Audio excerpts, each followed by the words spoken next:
मुंबई में बारिश की मार सबसे ज्यादा निचले इलाके में रहने वाले लोगों को झेलनी पड़ रही है।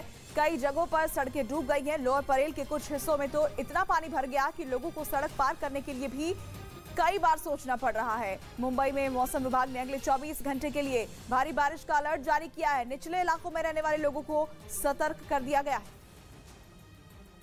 यूक्रेन के राष्ट्रपति ज़ेलेंस्की ने क्रेमेंचुक शहर के शॉपिंग मॉल पर हुए भीषण मिसाइल हमले का एक वीडियो जारी किया। 3 रोज पहले वहां 2 मिसाइलों से हुए अटैक ने मॉल को पूरी तरह तबाह कर दिया था। दावा किया गया कि इस हमले में 16 लोगों की मौत हो गई थी, जबकि 60 से ज्यादा लोग घायल हो गए थे। और उसी भयानक हमले का वीडियो खुद यूक्रेन के राष्ट्रपति व्लादिमीर ज़ेलेंस्की ने जारी किया। उन्होंने रूस पर मिसाइलें दागने का आरोप लगाते हुए दावा किया कि मासूम लोगों की मौत के किसी भी गुनहगार को बख्शा नहीं जाएगा। ज़ेलेंस्की ने जो वीडियो जारी किया वो शॉपिंग मॉल के पास ही लगे एक सीसीटीवी कैमरे में रिकॉर्ड हो गया था, जिसमें दिखाई दिया कि पूरी तरह से शांत इलाका कैसे अचानक मिसाइल हमले से दहल उठा। आसमान से चील की तरह अपने निशाने पर झपटी मिसाइल ने जमीन से टकराते ही कहर ढा दिया। मिसाइल ने शॉपिंग मॉल को जैसे ही निशाना बनाया, वहां आग का एक बवंडर जैसा उठता नजर आया। धमाके के बाद धुएं और धूल के गुबार के साथ मॉल के टूटे हुए टुकड़े आसमान में कई फीट ऊपर तक उछलते दिखाई दिए। और ऐसे दिल दहला देने वाले मंजर ने वहां दूर दूर तक मौजूद लोगों को दहशत से भर दिया। किसी को कुछ समझ ही नहीं आया कि अचानक शहर पर यह कैसी आफत टूटी है। लेकिन धमाके के कुछ मिनटों बाद जब लोग संभले तो उन्हें वहां जो दिखाई दिया उस पर यकीन करना मुश्किल था। कुछ ही सेकंड पहले लोगों की भीड़ से भरा शॉपिंग मॉल आग के गोले में बदला नजर आया। पुतिन की सेना की दागी गई मिसाइल के मॉल से टकराने के बाद वहां ऐसी आग लगी जिसने पूरी इमारत को अपनी चपेट में ले लिया। मॉल का ऐसा कोई हिस्सा नहीं बचा जिसको आग ने अपने घेरे में नहीं लिया। इसके साथ ही वहां से निकलने वाले धुएं ने आसपास के बड़े इलाके को पूरी तरह से ढक लिया। जैसे जैसे वक्त गुजरता गया, हमले के बाद शॉपिंग मॉल में लगी आग और भी भीषण होती गई। लेकिन वहां मॉल के बाहर मौजूद सैकड़ों लोगों की भीड़ और दमकल की कुछ गाड़ियां उसे जलते हुए देखने के सिवा कुछ कर नहीं पा रही थी, क्योंकि हर गुजरते मिनट के साथ आग मॉल की एक मंजिल को अपनी गिरफ्त में लेती जा रही थी। वहां से आई एक और तस्वीर में मॉल का जो हाल दिखाई दिया वो किसी का भी दिल दहलाने के लिए काफी था। और वो इसलिए कि वहां पूरी की पूरी इमारत तेजी से आग के गोले में बदलती नजर आई। बीच बीच में शीशों के चटकने की आवाजें भी आती रही। भीषण आग की वजह से मॉल की छत और दीवारें टूटकर मलबे में बदलने लगी। हमले की जगह पर मौजूद लोगों में अफरा तफरी मच गई। किसी को कुछ समझ नहीं आ रहा था कि आखिर किया क्या जाए। लोग बस मॉल के आसपास भागते दिखाई दिए। हर तरफ मॉल के अंदर आग में फंसे लोगों को बचाने के लिए चीख पुकार मचती नजर आई, क्योंकि यूक्रेन ने दावा किया कि रूस ने मिसाइल से जिस वक्त मॉल पर हमला किया वहां 1000 से ज्यादा लोग मौजूद थे और उनमें कई लोग हमले के बाद मॉल में लगी आग के बीच फंस गए थे। और वहां मॉल के बाहर मौजूद लोग किसी भी तरह अंदर फंसे लोगों को बाहर निकालना चाहते थे। लेकिन मॉल में लगी आग इतनी तेजी से फैली कि इससे पहले कि कोई कुछ कर पाता, पूरी बिल्डिंग आग से घिर गई। हालांकि कुछ लोग आग फैलने से पहले ही मॉल से निकल पाने में सफल रहे। कई घंटों बाद यह आग बुझ गई। इसके बाद हमले की जगह जो हालात दिखाई दिए उन पर यकीन करना मुश्किल था। रूस की मिसाइल का वार झेलने वाला कई मंजिला मॉल बस कबाड़ का एक ढेर नजर आया। इस बीच क्रेमेंचुक शहर के शॉपिंग मॉल पर मिसाइल टकराने का एक और वीडियो सामने आया। सोशल मीडिया पर शेयर किया गया ये वीडियो मॉल के पास ही बने एक पार्क का बताया गया, जहां धमाके के बाद अफरा तफरी मच गई। और वहां लगे कई सीसीटीवी कैमरों की अलग अलग तस्वीरों में दिखाई दिया कि कैसे मॉल में ब्लास्ट होने के बाद पार्क में मौजूद लोग अपनी और अपने बच्चों की जान बचाने के लिए भागते नजर आए। एक तस्वीर में तो मिसाइल की तेज आवाज से डरकर भाग रहे एक आदमी और औरत नजर आए, लेकिन जैसे ही धमाका हुआ आदमी घबराकर तालाब में कूद गया। इसी तरह की एक दूसरी तस्वीर में पार्क में मौजूद कुछ लोग मॉल पर हमले के बाद अपने बच्चों को लेकर भागते दिखाई दिए। पार्क के सीसीटीवी कैमरे में रिकॉर्ड हुए एक और वीडियो में ब्लास्ट के बाद शॉपिंग मॉल के टुकड़े पार्क के तालाब में गिरते नजर आए। और इसी बात से अंदाजा लगाया जा सकता है कि रूस ने क्रेमेंचुक शहर पर हमले के लिए कितनी खतरनाक मिसाइल का इस्तेमाल किया था। दावा किया गया कि 26 जून को कीव पर जिस मिसाइल से वार किया गया उसी मिसाइल का इस्तेमाल 27 जून को क्रेमेंचुक को दहलाने के लिए भी किया गया। और इसके लिए रूस ने यूक्रेन के साथ जंग में दूसरी बार अपने बम बरसाने वाले खतरनाक विमान Tu-22M3 का इस्तेमाल किया। लेकिन इस बार यह हमला बेलारूस से नहीं बल्कि रूस की सीमा से किया गया। दावा किया गया कि रूस ने अपने सबसे हाईटेक बम बरसाने वाले विमान की मदद से क्रेमेंचुक के शॉपिंग मॉल पर 2 मिसाइलें दागी। रूस का Tu-22M3 लड़ाकू विमान इतना ताकतवर बताया जाता है कि वो अपनी मिसाइलों की मार से किसी एयरक्राफ्ट कैरियर को भी आसानी से समंदर में डुबा सकता है। यूक्रेन ने दावा किया कि कीव पर हमले की तरह ही क्रेमेंचुक शहर पर भी रूस ने X-22 मिसाइलों से हमला किया, जो कि वजन में करीब 1000 किलो तक होती हैं और 600 किलोमीटर तक के टारगेट को आसानी से तबाह करने की ताकत रखती हैं। माना जा रहा है कि रूस ने Tu-22 M3 लड़ाकू विमान और लंबी दूरी तक मार करने वाली X-22 मिसाइलों से 2 दिनों के भीतर 2 हमले करके यूक्रेन को एक डरा देने वाली चेतावनी दे दी।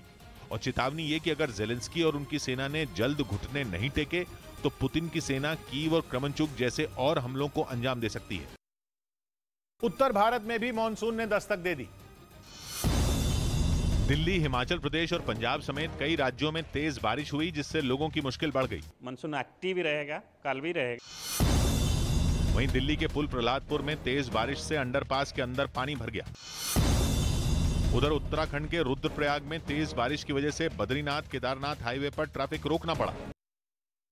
कल मणिपुर के नोनी जिले में हुए भयानक लैंडस्लाइड में अब तक 14 लोगों की मौत हो गई है, जिनमें कुछ आर्मी के जवान भी शामिल हैं, जबकि 50 से ज्यादा लोग अभी लापता बताए जा रहे हैं। जानकारी के मुताबिक 23 लोगों को अब तक मलबे से बाहर निकाला गया है। कल जब नोनी के ट्रुपुल रेलवे स्टेशन के पास लैंडस्लाइड हुआ था, उस समय रेलवे लाइन के निर्माण का काम चल रहा था। आर्मी के कई जवानों को वहां सुरक्षा में तैनात किया गया था। लैंडस्लाइड में आर्मी का कैंप, रेलवे लाइन के लिए काम करने वाले मजदूरों का कैंप और ट्रिपल रेलवे स्टेशन को भारी नुकसान पहुंचा है। फिलहाल राहत और बचाव का काम तेज कर दिया गया है और लापता लोगों की तलाश की जा रही है।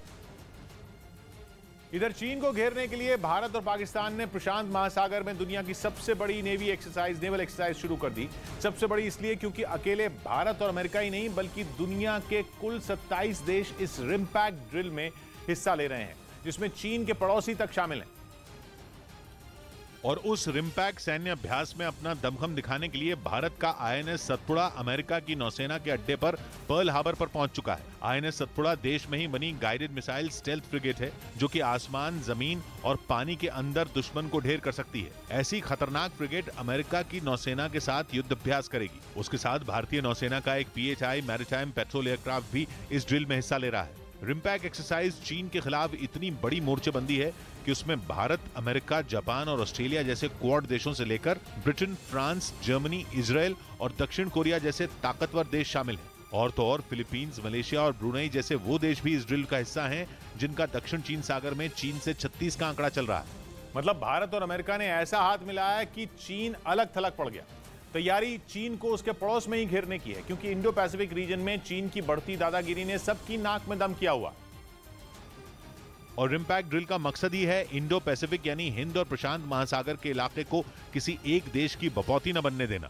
इसके लिए 27 देशों की नौसेनाओं ने अपनी पूरी ताकत झोंक दी है। उनके करीब 25,000 सैनिक, 38 जंगी जहाज, 4 सबमरीन और 170 हवाई जहाज 4 अगस्त तक प्रशांत महासागर में अपनी ताकत दिखाएंगे और ऐसी जबरदस्त ट्रेनिंग करेंगे कि कल को अगर इंडो पैसिफिक के इलाके की आजादी पर जरा सी भी आंच आई तो सब 27 देश मिलकर उसका मुंह तोड़ जवाब दे सकें।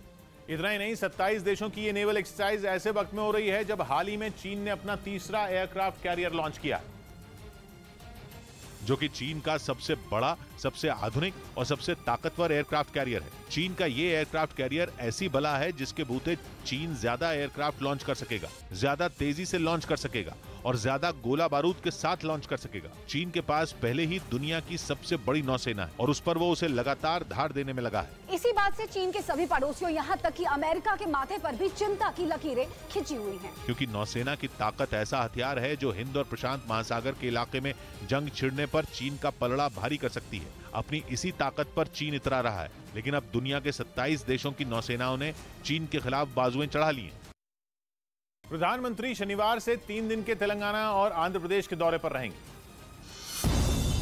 हैदराबाद में शनिवार और रविवार को बीजेपी की राष्ट्रीय कार्यकारिणी की बैठक होगी, जिसमें प्रधानमंत्री भी हिस्सा लेंगे। इसके अलावा प्रधानमंत्री मोदी रविवार शाम 6:30 बजे तेलंगाना के बेगमपेट में रैली को संबोधित करेंगे। बीजेपी की राष्ट्रीय कार्यकारिणी की बैठक के लिए हैदराबाद में केंद्रीय मंत्री अनुराग ठाकुर और रविशंकर प्रसाद समेत कई नेता पहुंचने भी शुरू हो गए।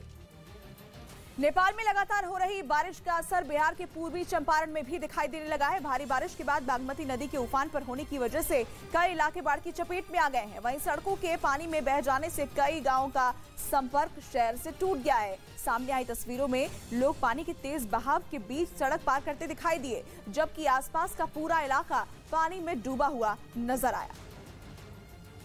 यूक्रेन की सेना ने एक वीडियो जारी किया जिसमें उसके सैनिक रूस के टैंक पर रॉकेट से हमला करते दिखाई दिए। यूक्रेन ने दावा किया कि इस हमले में रूस की सेना को भारी नुकसान पहुंचा।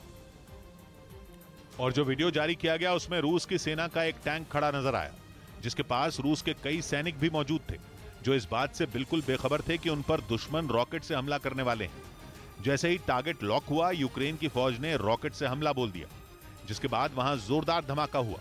ये धमाका इतना जोरदार था कि वहां काफी देर तक आग के साथ काले धुएं का गुबार उठता दिखाई दिया। अचानक हुए इस हमले में रूस का एक जवान किसी तरह बच निकला, लेकिन टैंक के पास मौजूद बाकी सैनिक हमले की चपेट में आ गए। यूक्रेन का दावा है कि उसके इस हमले में रूस के कई जवानों की मौत हो गई। हालांकि रूसी सेना पर यह हमला यूक्रेन के किस इलाके में किया गया, इसकी जानकारी नहीं दी गई। बिहार में बारिश और कहर बरपाएगी। मौसम विभाग ने अनुमान जताया कि पटना समेत राज्य के कई हिस्सों में अगले 72 घंटों तक तेज बारिश जारी रहेगी। ऐसे में सभी 38 जिलों को अलर्ट पर रहने की चेतावनी भी जारी की गई। इस बीच